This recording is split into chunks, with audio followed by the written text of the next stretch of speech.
Ézéchiel chapitre 24. La 9e année, le 10e jour du 10e mois, la parole de l'Éternel me fut adressée en ces mots. Fils de l'homme, mets par écrit la date de ce jour-ci. Le roi de Babylone s'approche de Jérusalem en ce jour même.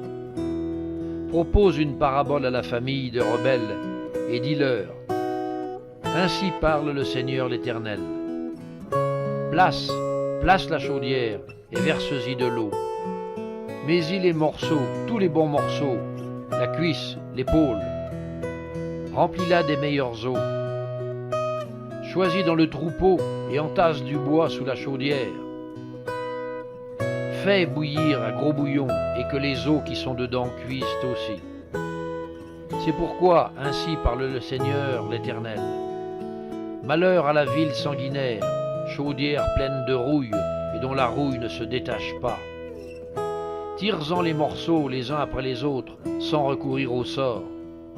Car le sang qu'elle a versé au milieu d'elle, elle l'a mis sur le roc nu, elle ne l'a pas répandu sur la terre pour le couvrir de poussière. Afin de montrer ma fureur, afin de me venger, j'ai répandu son sang sur le roc nu, pour qu'il ne fût pas couvert.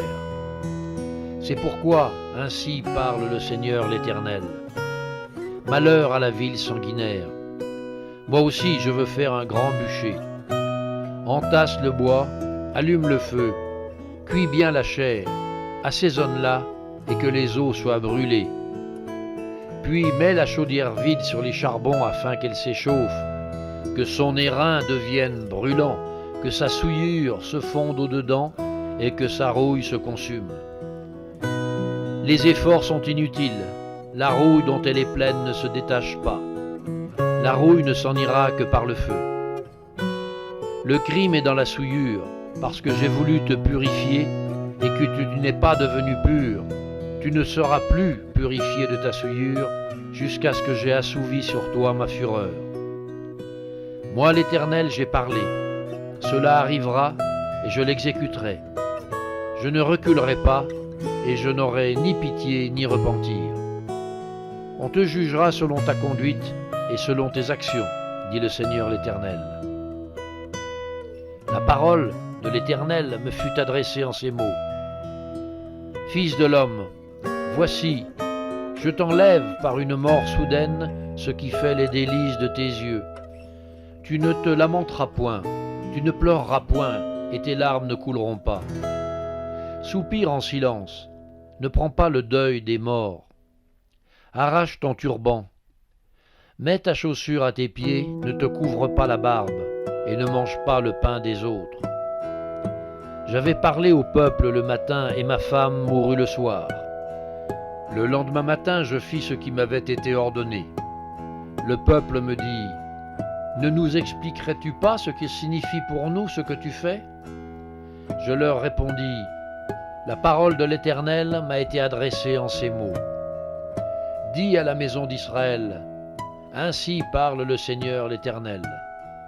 Voici, je vais profaner mon sanctuaire, l'orgueil de votre force, les délices de vos yeux, l'objet de votre amour. Et vos fils et vos filles que vous avez laissés tomberont par l'épée. Vous ferez alors comme j'ai fait.